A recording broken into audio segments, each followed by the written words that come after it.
అమ్మవారి పాద సౌందర్య వర్ణన కొనసాగుతోంది. సాధారణంగా పాదాలను పద్మాలతో పోలుస్తారు. ప్రస్తుత 87వ శ్లోకంలో అమ్మవారి పాదాలు పద్మములను మించి ఉన్నాయని, పద్మములను తిరస్కరిస్తున్నాయని అంటున్నారు శంకరాచార్యుల వారు. హిమానీ హంతవ్యం హిమగిరి నివాసైక చతురౌ నిశాయాం నిద్రాణం నిశిచరమ భాగే చ విశదౌ పరం లక్ష్మీపాత్రం శ్రియమతి సృజంతో సమయినా సరోజం త్వత్పాదౌ జనని జయత చిత్రం ఇహ కిం. తల్లి, నీ పాదములు అన్ని సమయములందు అనగా రాత్రి పగలు కూడా ప్రకాశిస్తూ ప్రసన్నంగా ఉంటాయి. అడిగిన దానికన్నా అధికంగా కోరికలు తీరుస్తాయి. తమను ఆశ్రయించు వారికి, నిన్ను ఉపాసించే సమయాచారపరులైన వారికి ఐహిక ఆముష్మిక సంపదలు కలుగజేస్తున్నాయి. అయితే సరోజములు మంచు కూర్చున్నప్పుడు రాత్రివేళ్లందు ముడుచుకుపోతాయి. అందుచేత నీ పాదములు పద్మములను జయిస్తున్నాయి అనడంలో ఆశ్చర్యమేముంది? అమ్మ పాదములతో పద్మములకు పోలిక తగదని శంకర్లు అంటున్నారు. పద్మములు సూర్యకాంతి ఉన్నప్పుడు ప్రకాశిస్తాయి, రాత్రులు వికసించవు, అది వాటి ధర్మం.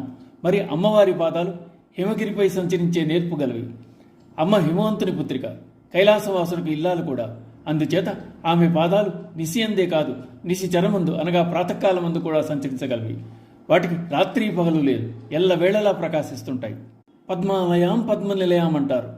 పద్మములు లక్ష్మీ నిలయములు, లక్ష్మీదేవికి స్థానములు. పద్మంలో ఉండే లక్ష్మి ఐశ్వర్యాన్ని ప్రసాదిస్తుంది. కానీ సకల ఐశ్వర్యాల ప్రాప్తికి అమ్మవారి పాదాలు చాలు. సహస్రార కమలంలో సమయకు సమయుడైన ఈశ్వరునికు గావించే పూజ సమయాచారం. జగన్మాతను ఈశ్వర సహితంగా పూజిస్తే అమ్మ సకల ఐశ్వర్యాలను ప్రసాదిస్తుంది. అమ్మను తలిచినప్పుడు ఈశ్వరుడు గుర్తు రావాలి. అలాగే అయ్యవారిని తలిస్తే మనోఫలకంలో అమ్మ కనిపించాలి. సహస్రార కమలంలో ప్రకాశించే చంద్రకళారూపిణి దృష్టితో అమ్మవారిని ఉపాసించే వాళ్ళు సమయాచార పరాయణులు.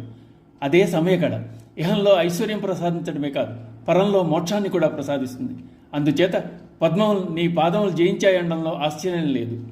అమ్మవారి పాదములు పద్మముల కన్నా విశిష్టతతో ఉన్నాయన్న విషయాన్ని పదద్వయ ప్రభాజాల పరాకృత సరోరుహ అని లలితా సహస్రంలో వసిన్యాదేవతలచే చెప్పబడింది. అమ్మవారి పాదాలు నిరంతరం ఐశ్వర్యాన్ని వర్షిస్తుంటాయి. అంతర్దృష్టితో భజించుతున్న సాధకులు వారు కోరుకున్న దానికన్నా, వారు ఆశించిన దానికన్నా ఎక్కువ ఫలాన్ని పొందుతున్నారు. జ్ఞానాన్ని పెంపొందించుకుంటూ అమ్మతో ఐక్యం చెందాలని కోరుకోవడమే ఐశ్వర్యం. సాధనలో ముందుకు ఎదగాలి అన్నదే ఐశ్వర్యం. ఆ విధమైన ఐశ్వర్యాన్ని ప్రసాదించే అమ్మవారి పాదాల చెంతనే ఉండాలని కోరుతున్నారు శంకరాచార్యుల వారు. శ్రీ మాత్రే నమః.